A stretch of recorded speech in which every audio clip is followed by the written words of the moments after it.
All right. Happy Monday, everybody, and welcome to a mock interview. Hope you're safe wherever you may be. After our brief break, we're back with more Monday night mock interviews with Corey Hiramoto. Corey is a career advisor and founder of CareerShakers.com, which provides an array of coaching services and specializes in helping corporate professionals change jobs without going back to school. Combining his experience as a recruiter for a Fortune 5 company with his coaching background, he has helped clients land jobs they love and are proud of. With him today is Miriam Castillo, a hardware project manager located out in Austin, Texas. She's provided her resume and a job for Corey today for this interview. For those of you who have joined us, feel free to also root Miriam on, and if you want, ask some of your own questions too. Corey, over to you. Thank you, Albert. Always good to be back 2 weeks in a row. And we have another wonderful volunteer for next week, Monday as well. So if any of you are inspired or you have upcoming interviews, please feel free to message me or Albert, and we'd love to have you come and practice your interviewing skills. And then maybe you will nail your next interview and get that new job. If you are looking for other tips and tricks for interviewing, but also like how to write your resume or how to fix your LinkedIn or networking, please do check out my company YouTube channel as well. It's Career Shakers, all one word. And of course, we're going to talk about the Albert's List YouTube channel. Also, if you miss any of those events, and if you weren't able to catch this event live, we will most likely have this up on the Albert's List YouTube channel as well. So go ahead and check both of our channels out. And Miriam, if you want to give yourself a quick little introduction to our audience, maybe talk about, your background in a non-interview setting, and maybe a little bit about what the jobs are that you're looking for and how the community can potentially help you. Thank you guys. Thank you for having me. My name is Miriam Castillo. My hometown is located in Guadalajara, and right now I'm having time here in Austin. My professional experience is related to project management, supply chain, and business process optimization.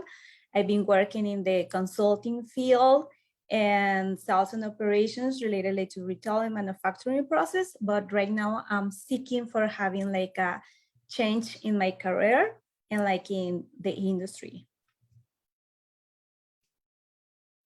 Awesome.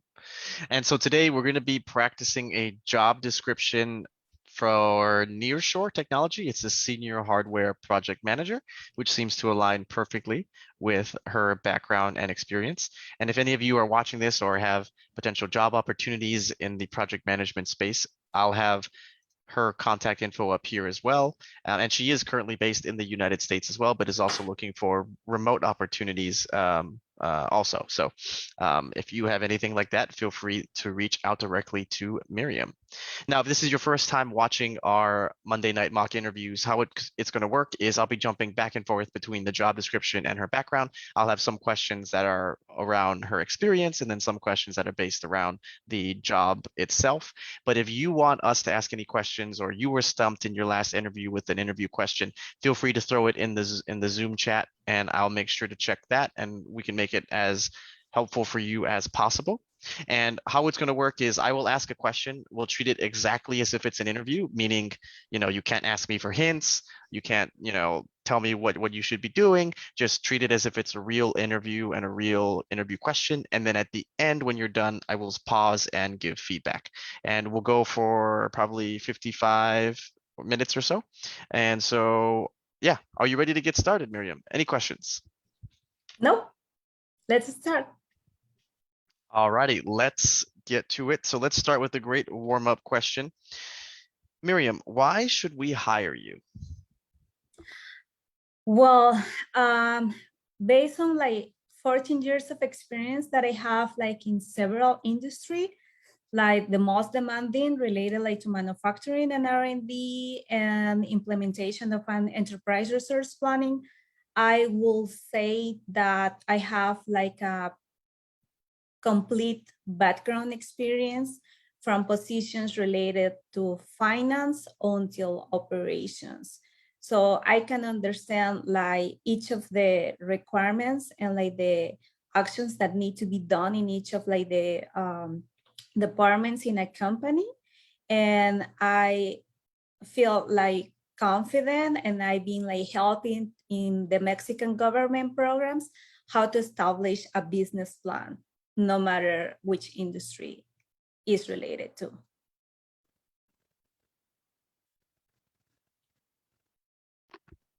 Okay. Okay. I think this is a good start. I think your length of answer, I think, was a little under a minute or close to a minute. Your answer for why should we hire you, tell me about yourself, walk me through your resume. Your answer can be anywhere from 1 to 2 minutes. Sometimes you can go a little bit over 2 minutes if you have a lot of experience, but you want to be somewhere in that time frame. So I would encourage you to think about what other points in your background you want to mention, so your introduction is a little more lengthier and gives them a really good sense of your background. All right. A few suggestions that I would make is you should really customize your answer and tailor it to the job description itself. This company did a very good job of outlining your responsibilities and requirements and things that you would be doing. And so what I didn't get to hear a whole lot is your directly relevant project management experience, specifically around hardware projects, right? I didn't hear you touch on basically any of these responsibilities for the role.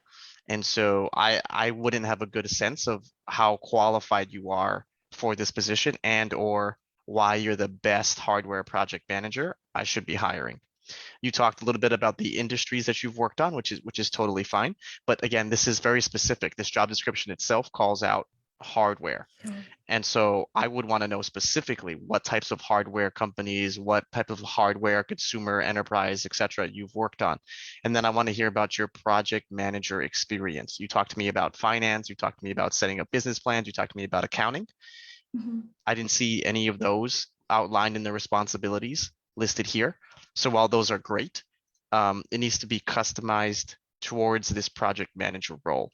And one of the reasons why companies may ask, why should we hire you, as opposed to tell me about yourself, the why should we hire you is basically them trying to push you to give them your differentiating factors. They're trying to understand, okay, I've got 10 qualified hardware project managers who are applying for my role.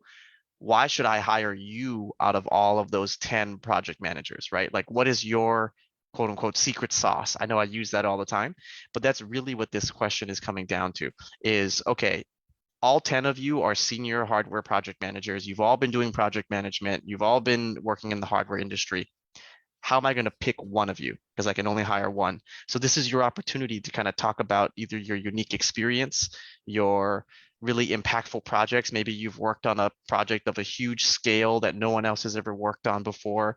Maybe you identified some really amazing process improvement thing that saved millions or billions of dollars, right? Maybe you came into a failing project, no project manager could get it done. They hired you, you turned the whole thing around, right? This is your opportunity to like pitch yourself and say, look, we're all qualified, but this is why I am the best senior hardware project manager. Does that make sense, Miriam? Yeah, correct. Okay. You wanna give it another try? Yeah, sure. I've been working for an R&D company, and I was assigned to projects related like to payment rail system that has to do like with also like a charger station like for restaurants. And we work since like from scratch. So we need to like manage everything related like to revision of the bill of the materials, the selection of the components, making like the negotiation with some of the vendors, work closely with the hardware team, engineers related about like what was like the change that need to be related like to engineer on like the selection of the components, try to optimize the cost for the bill of the materials, and try to get the deliveries for the prototypes and the pilot runs on time to the customer. The client was located like in Seattle, and the deadline for that was like a tight plan. It needs to be like within a year. Unfortunately, we didn't make it on that time, but I will say that 1 year, 6 months for making the release with within the budget and not so much modifications on the engineering. and making like functional, it was like a great achievement. So I'm the person that worked closely with the whole team, and I have like a good established communication with the customers when it's related like to earning like trust and obtain from them like an acceptance or like willingness to reschedule or ask for more resources in this. Much better, much better. Can you tell the difference? Yes. Yeah, okay, perfect. And you may have noticed I kept up the job description the whole time because I want you to practice and also so the audience can see as a hiring manager, right? Like when you're talking to me to answer why should we hire you, I'm going to be looking at the job description or, even in my head, I'm sure there's things that I really want this candidate to have or problems that I want them to solve or projects that I want them to work on. And so I'll be thinking about that in the back of my mind too, is when you're talking to me and saying, this is why you should specifically hire me, I'm going to be thinking, okay, she checks that box. Oh, wow, she's, she's done that as well. Okay, she's done that. This is perfect, right? This is going to be a really great interview. I'm really excited to learn more about her background. Okay. Awesome. All right. Cool. Okay, so Miriam, we're really excited about you applying for our senior hardware project manager role. And I was taking a look at your resume and I noticed that there are some gaps between your roles. Would you mind explaining what you were doing between Pounce and Cinetti and between Cinetti and Zuventus? Yeah.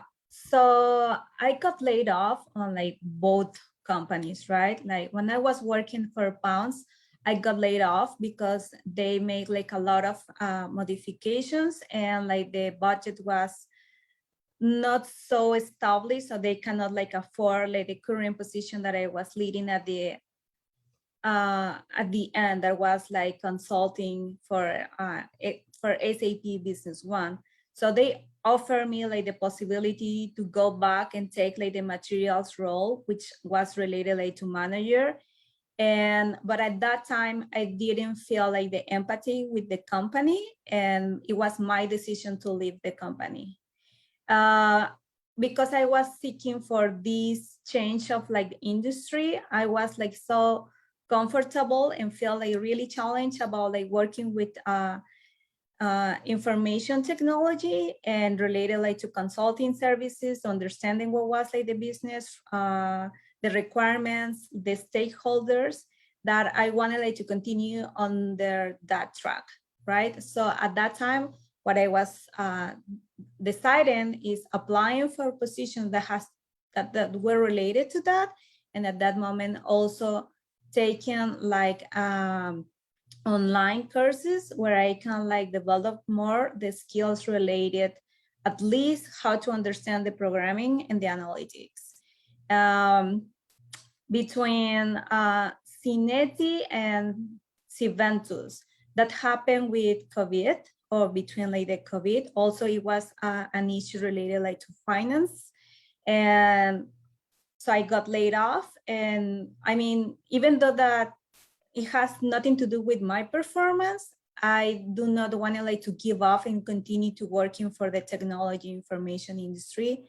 So I decided like to move forward and finding positions related like to that. It took me like, I will say an average time, but at the end I was able like to get immersed in the industry that I was seeking. I take the opportunity because it was like a new company, it was a new industry, it was like actually getting immersed in the American culture and also like getting immersed in the mortgage industry.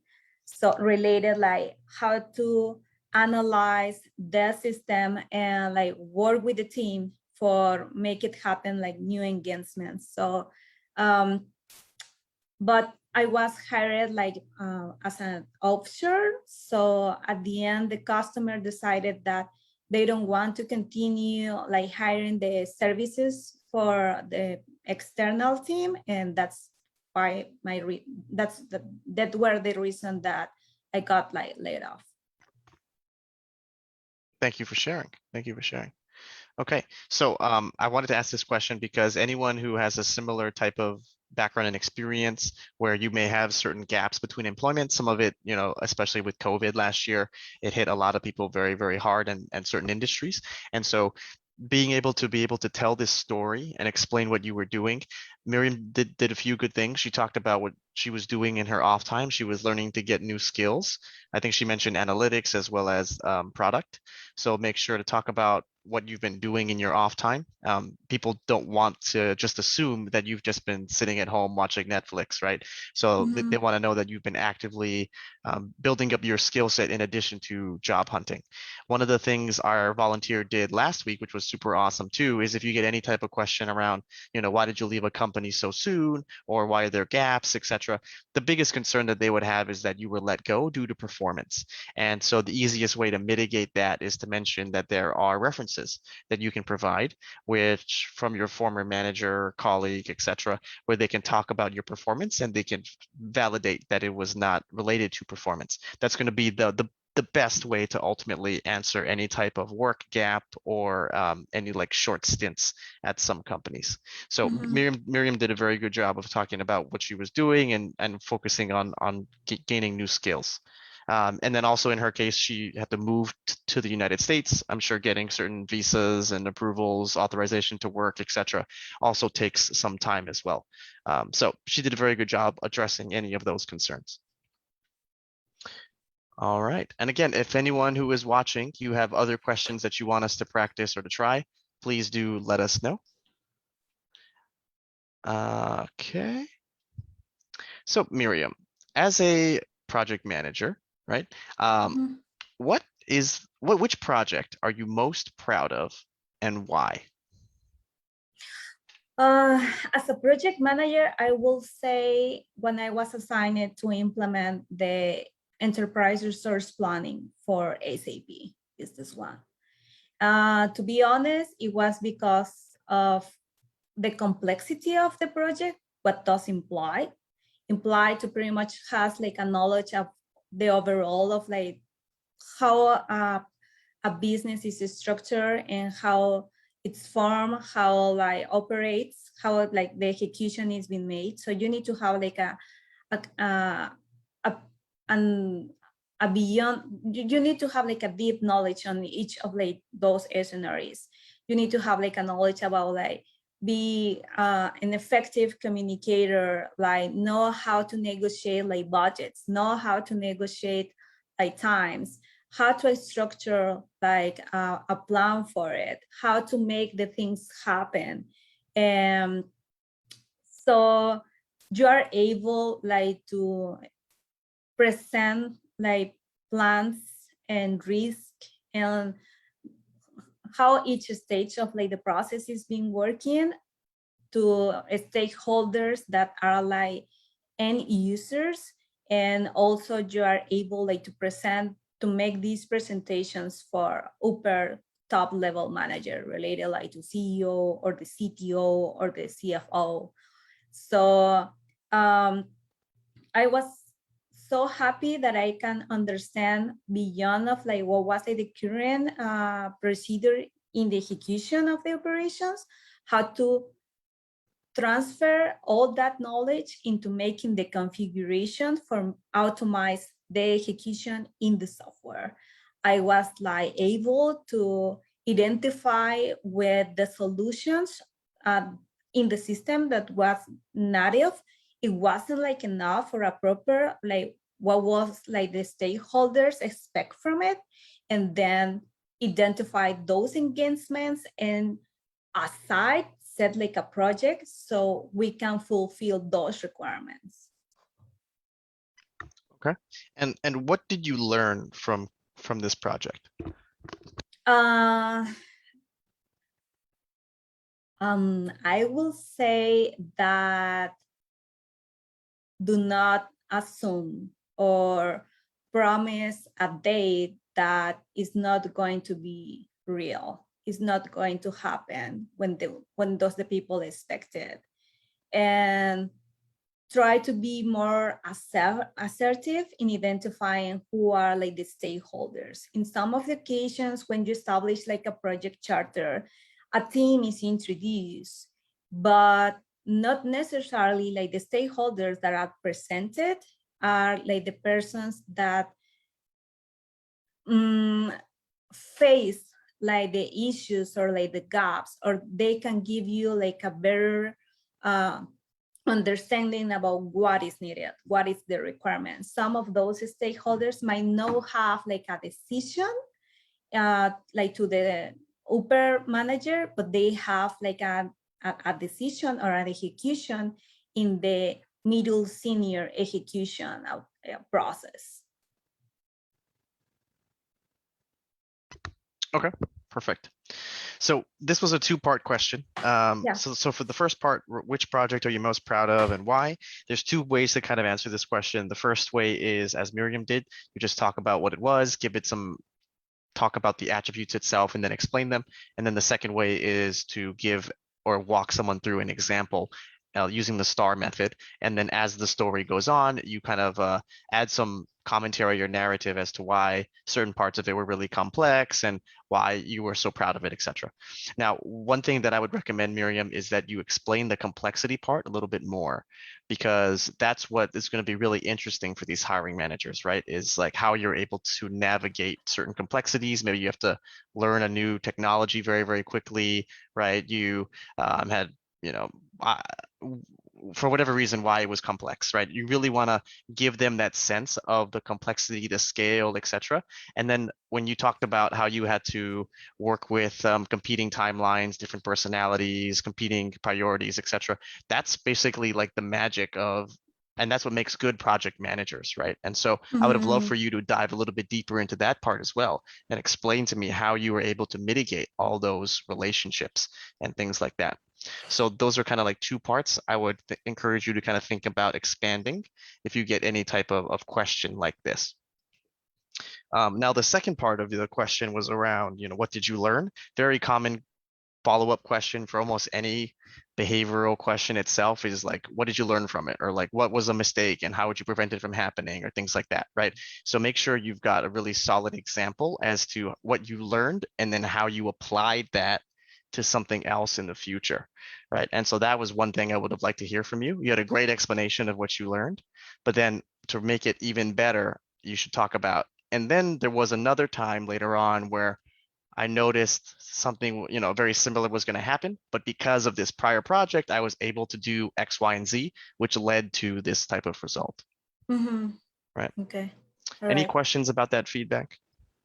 No, actually it's a really good feedback. Now I know that I can develop more, make like a journal about it and be more pointual about like the facts that I have, so I can provide more examples, more specific examples.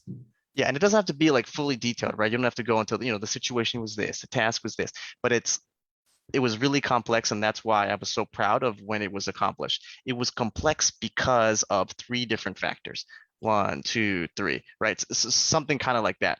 And then you can walk them through it very, very briefly. So it doesn't make your answer super, super long, but it does give them enough detail to be like, oh, wow, that's impressive.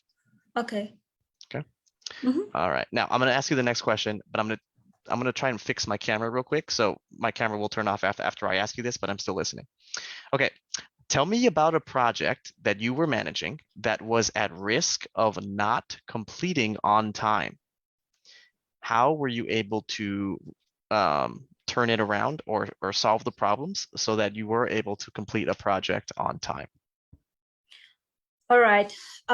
So we have like the release for the ERP SAP implementations, like 1 month ahead of like be ready to actually just release it to the go live.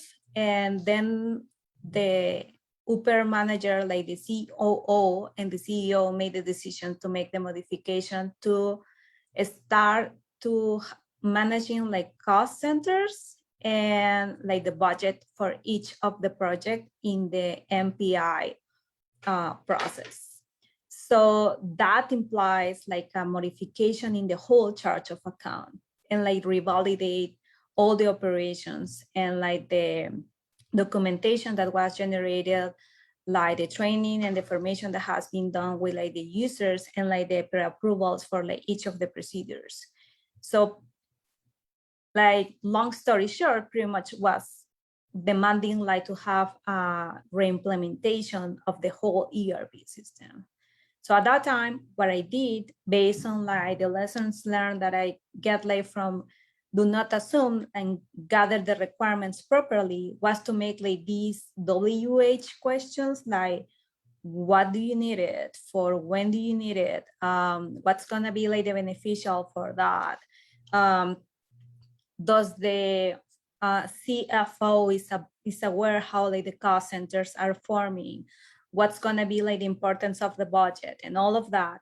And once that I have like more in detail all the specifications for them, I was able like to gather with the external consultant and try to make like a new database where we do not need to modify like the charge of accounts, but we were able like to produce or like to deliver the reports that they expect in based on like the cost centers, and they can like see like a bank, they can see, sorry, like a company statement for each of the projects, and they were able like to see if like the project it was having like profitability or it was more like a loss. So that take us, I will say, like 1 week, pretty much like working at night just to generate like a few operations execution until we can have like those results. And then I asked for presentations where I can provide like what was the solutions that we have on the system, which were like the modifications that we did in the chart of account, and just as a PowerPoint presentations with like the what was the status, what is the risk, what is going to be like the what is like the solutions or like the alternatives provided in case that they don't accept that new that new database and modification that we made already on the system.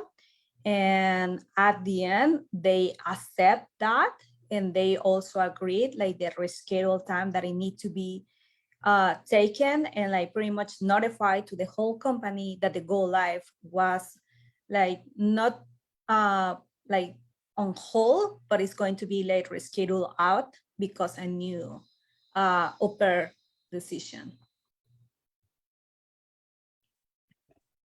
So even though they wanted to create a new chart of accounts, you were able to, I guess, launch the ERP system on schedule?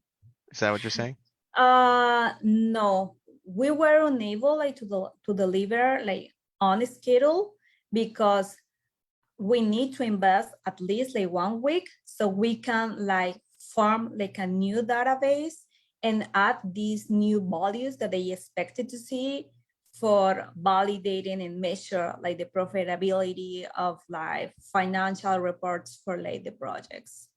So I was able like to pretty much like work with the consultant in order like to generate this information and provide it and like show them how it's gonna look like the delivery, but what is going to be like the time taken and like the risk after they accept like this new modification, in order do not like jeopardize like the project for taking like an extra year. I see. Okay. Okay. So it was at risk of being a year past its deadline, but because of your solution, it was only 1 week past the deadline. Is that what you're saying? It's not 1 week, 1 week past the deadline. It was like the go live for the release was like 1 month from the day that they provide us like this new requirement. And based on like the requirement and like the native functionalities that the system has, we realized that it was like not an investment, but pretty much like made a whole modification in like the in like the main root of how like the configuration of everything is just established, because adding cost center so it can be controlled like a budget for it, you need to enable like a few tables or like user defined fields. So then you can run a query and then you can customize that query. So it can provide like financial reports for that. But the fact of like generating like extra fields is not native of the system. So we were able like, to make that modification in a week just to present how it's going to look, but do they expect it? But after that, then we need to like pretty much like go back and like executing like a full project plan for that. It's like go back and then validate if like the current training that we have like with the user hasn't been affected in the modifications for any of the operations, because each of the operations related like to CRM, to sales, to procurement, to product engineer has an impact on the financial at the end. Okay. So I think as we talked through that a little bit more when I was trying to clarify things, right, Miriam, I think you can understand how the story is or can be confusing to follow, right? Or complex. And so when you are practicing this example with your STAR method, just try and focus on the key details that you need to share in order to answer the question, but to also explain, the whole situation itself. The other alternative is to potentially use a different example where there was something that came up that was going to alter a timeline, and you were able to mitigate that risk entirely, so it was able to still finish on time. You could probably do both, and I'm sure there's not like super extreme examples like this one where they wanted to change the entire chart of accounts, but even if there's like someone has a request, right, and it happens all the time, right? Someone wants to add some feature, someone wants to do something, and then you step in and you say, hey, unfortunately that's not P0, it's not even P1, probably not something that we would be able to prioritize from a dev perspective or have time to test, and if we were to do this, it would extend our timeline by a day or two, etc. Like you could even use an example that isn't at that magnitude, but you were able to mitigate a risk and still finish the project on time. That's also another way or another example you could use to answer this question. And if you wanted to use that same example, then you need to focus it more around what the broader impact would have been from a timeline perspective, like 1 year, and then what you were able to reduce it to, which is why I was trying to like probe that out of you, right? Because it wasn't very clear as to how like it was going to be a year late, and then because you did certain things working with the external consultant team, now what was the new deadline going to be, if that makes sense? Okay. All right. Any questions on that one? I think it's a good example. No questions. No, I mean, I know that as a project manager, like most of like the principal stakeholders or like the scope like for a project is like finished just on time, but at that moment, like the instruction from the CEO was like, it's more important to me, like know where I'm standing financial with the projects, that if the project is going to be like live in 1 month and it's not going to give me the results that I expect. So do whatever is needed, but I need that information. So, I mean, when it's a matter of like making a decision based on a future, yes, I think like the priorities just change. And I was focused more on that I mean, I was focused more on provide that without like letting aside like what was like the timeline for the project. So that's why I was like so conscious just to make sure like to provide what do they need, and then say like, okay, so this is going to be like the mitigate like the planned risk. So the deadline is going to be like out of time, and we are not going to be able like to automate a lot of like procedures related, like, I don't know, procurement or like CRM, or it's not going to be like so functional. So. Okay, that makes sense. That makes sense. All right. Miriam, as Yeah. a project manager, how do you ensure buy-in from all of the stakeholders when you're working on large-scale projects? How do I ensure, can you repeat the question? Yeah, how do you ensure buy-in from all of the key stakeholders when you're working on large-scale projects?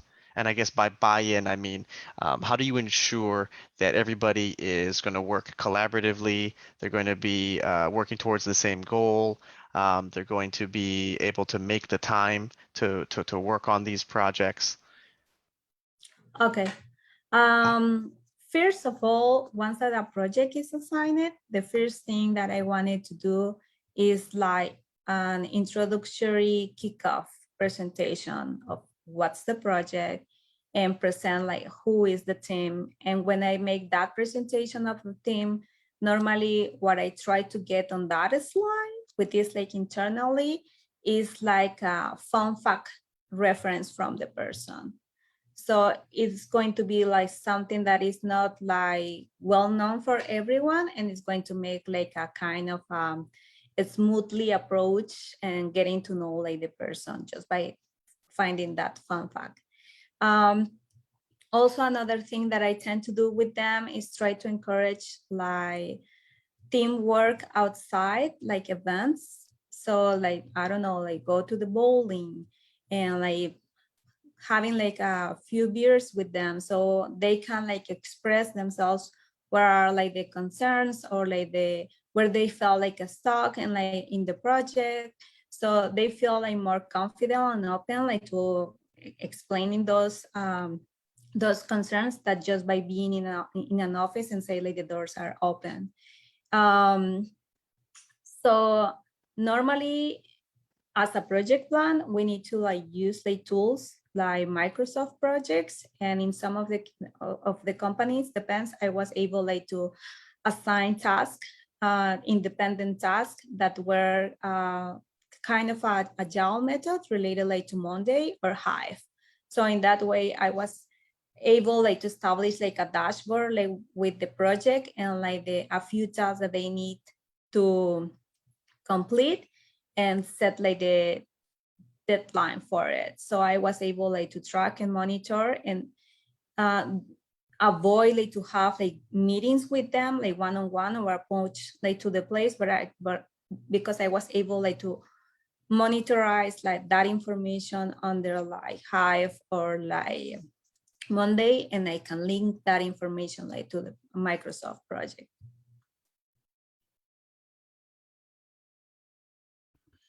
Okay. And what if just using Microsoft Project isn't enough to get them to deliver what they need to on time? Then what do you do? No, I mean like Microsoft Project is more like more like to have like a track about like everything is like working like smoothly and in progress and in time, and there is like no risk. So I mean, if a task or an action is needed, then I mean it's necessary to have like meetings with them, and on those meetings like to pretty much I use like two different tools. It's like list of open action lists, and the other is like meeting notes.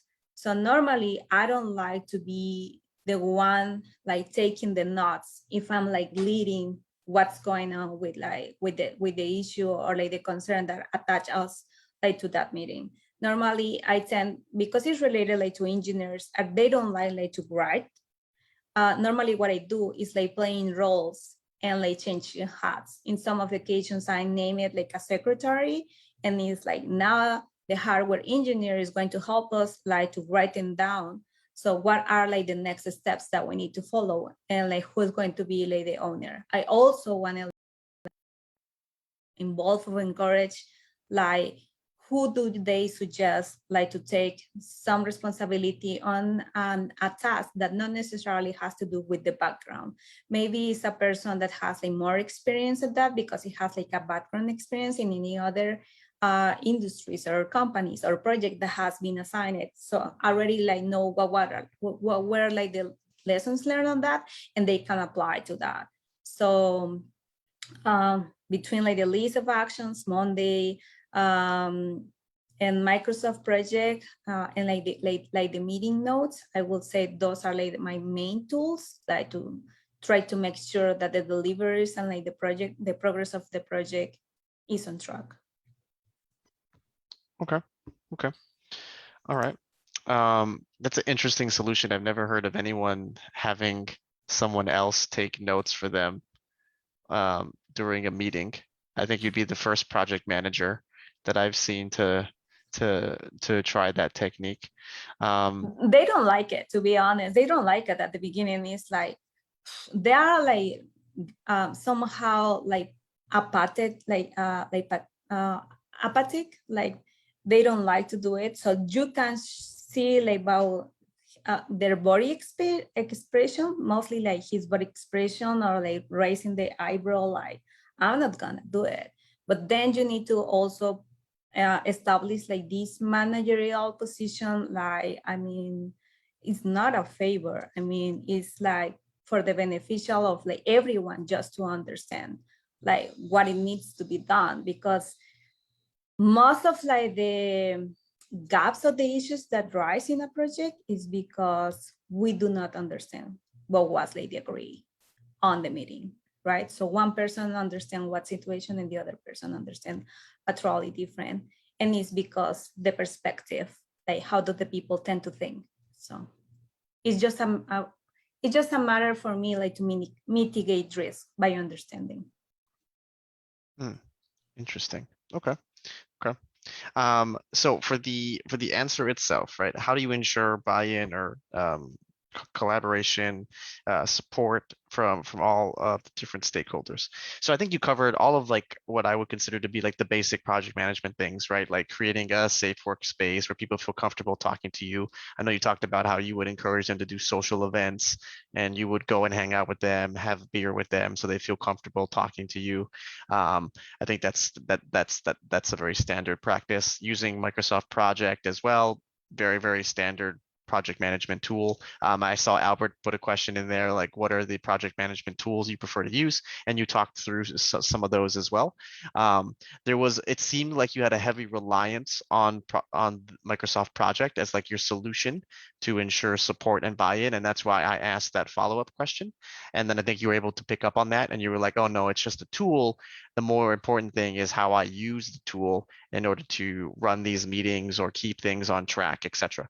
So I'm glad you were able to kind of pick up on that point as well. So I think the answer was good. Stephanie S has a question. She is asking, how do we use the STAR method in Tell Me About Yourself, or why should we hire you?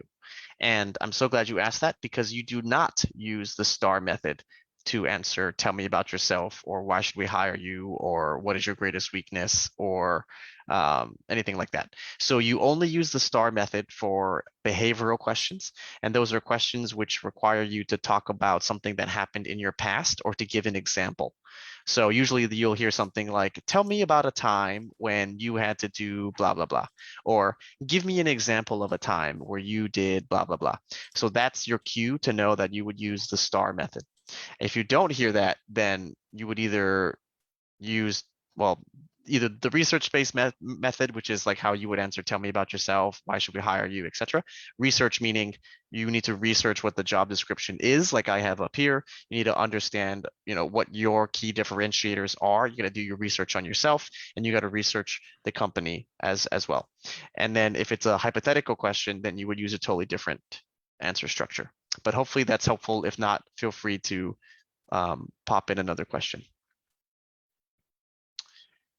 And I encourage everybody to ask questions if you're curious about how to answer something or you want us to answer any general interview question you have. Okay, let's use this question from Albert here. Miriam, do you have a preferred project management method, like waterfall, agile, etc., and why?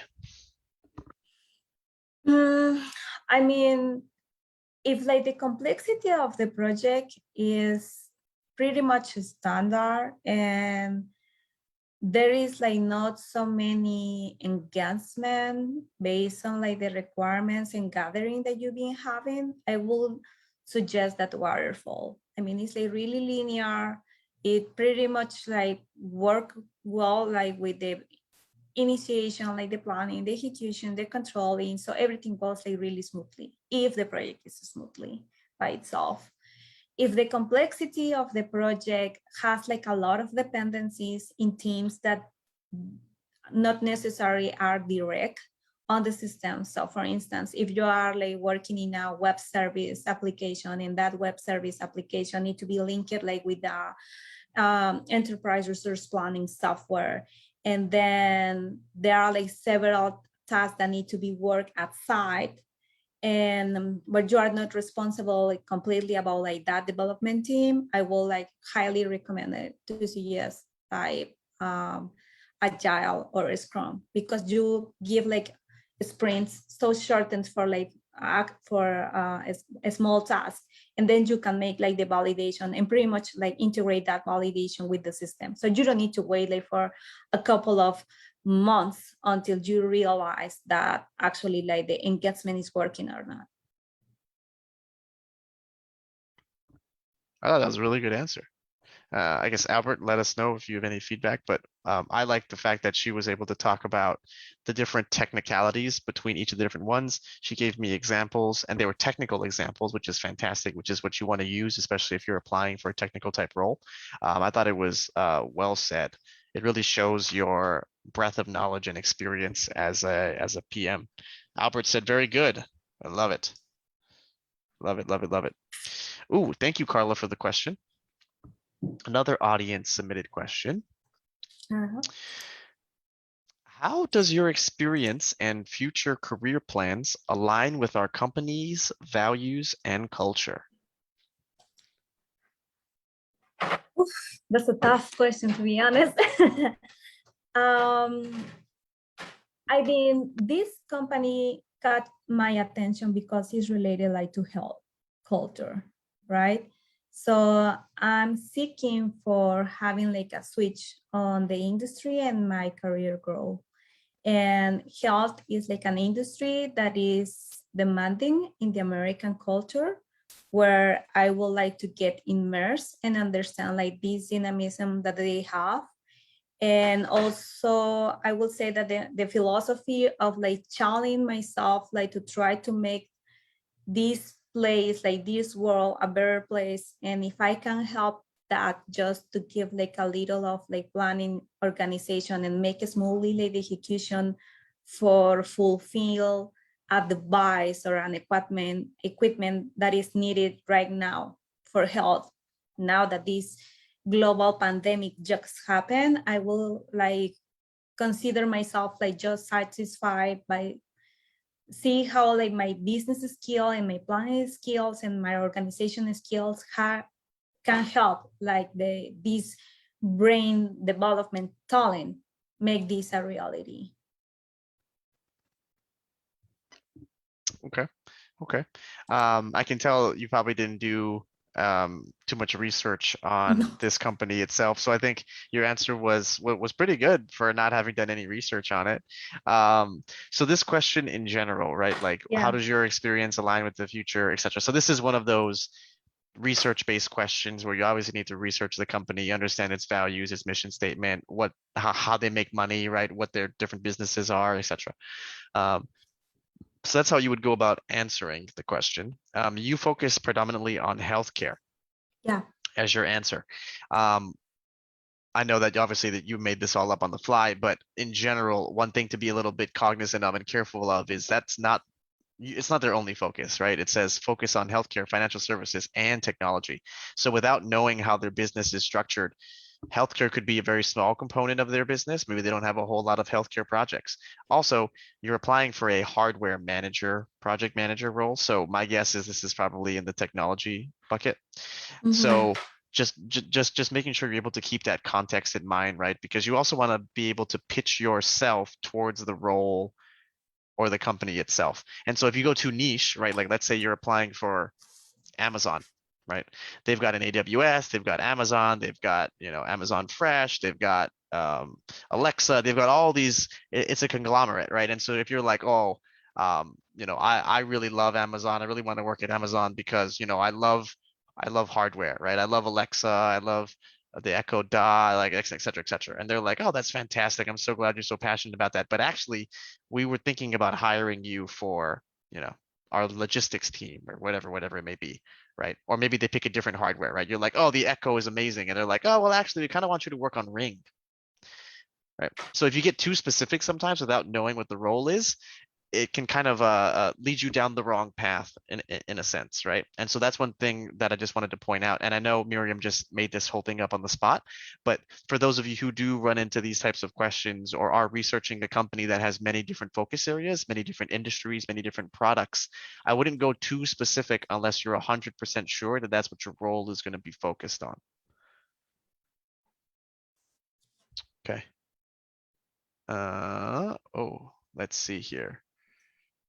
Looks like Carla researched this company's values. Yes. That's awesome. Yeah. So yeah, you can pull out certain things from this for your answer, right? Like treating people well, right? That's an easy one to talk about, how that aligns to you. Maybe you give like a super quick 10, 15-second example of about a time where you had to make a difficult decision, but you wanted to treat somebody well.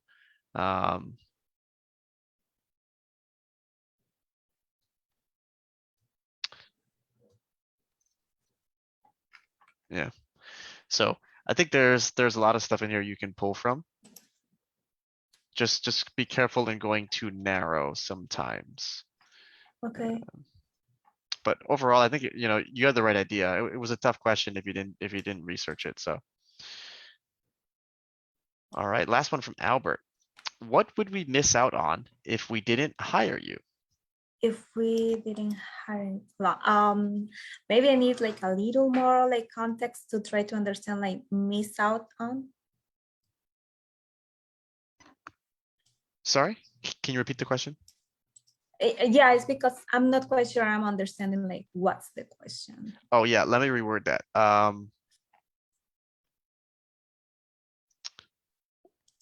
Okay, thank you, Carla. Oh, okay, well that works too. Okay, what does the company I lost if they don't hire me? I mean, to be honest, I'm a fast learner. I have like these bilingual languages. I can speak like Spanish and in English. As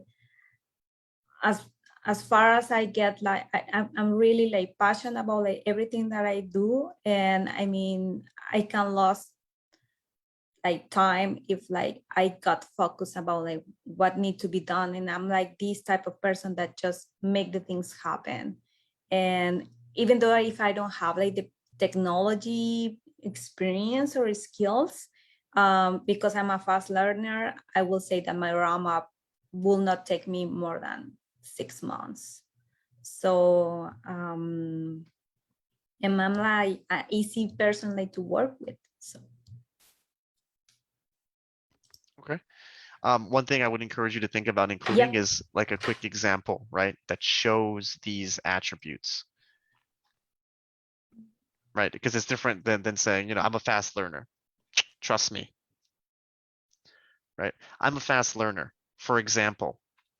Okay, give right? the example. Okay. For example, when I was at Cinetti, I had to help with an ERP implementation, which I've never done before. I don't know, right? I've never done before. I don't have a accounting and financial systems background, but in less than 2 weeks or whatever, I was able to understand all the technical requirements needed, et cetera, et cetera, et cetera.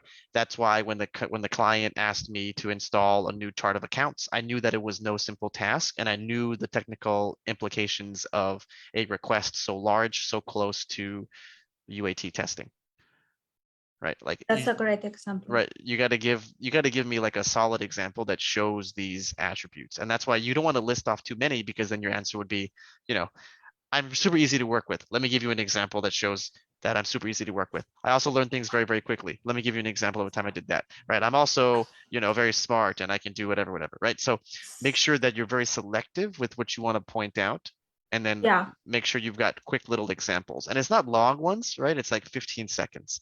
Super, yeah. super So quick. I mean, if I can say so, like I'm a fast learner, for instance, for the ERP implementation, I didn't have like technical skills related like to structure like queries or like running a query. I was able like pretty much like to generate a like query based on like the requirements that I gather. So I was able like to understand how like the tables, like the objects and like the complexity of those functionality to join and establish a report, and then I was able like to make it. So that will be like an example Yep. somehow. Yep. Okay. Perfect. Right. Now, this also kind of goes to Stephanie's question, and thank you, Albert, for keeping me honest. So Stephanie had a follow-up question, and this is Mm-hmm. based on a comment that I made earlier about your secret sauce. So she says, how do you differentiate yourself from other PMs after you have done research on the company and yourself when you have similar experiences and skill sets? And Miriam, this is not an interview question. This is just her asking for herself. I assume she's a project manager or something like that. But so basically the question is, how do you know what your secret sauce is? Or how do you differentiate yourself from all the other candidates that have similar background and experiences than you when you're applying for a role? Just it doesn't even have to be for project manager roles, right? It could just be for anything in general: senior accountant, financial analyst, sales manager, software engineer, hardware engineer, etc. We're all going to need to be able to figure out what our secret sauce is, because that's how you're going to really set yourself apart in these interviews. So you need to think about, okay, what is it that I have done in my work experience that is so different and unique from what other people have done, even if we all have similar backgrounds, experiences, and skill sets? So 3 areas that I tell my clients to focus on is complexity, right? All of us could have managed hardware engineering products to release a phone or something like that, right? Maybe there's 5 of us that have all done that, but maybe yours was the most complex project to manage and release because of X, Y, and Z factors, right? So complexity is one thing. Scale is another thing, right?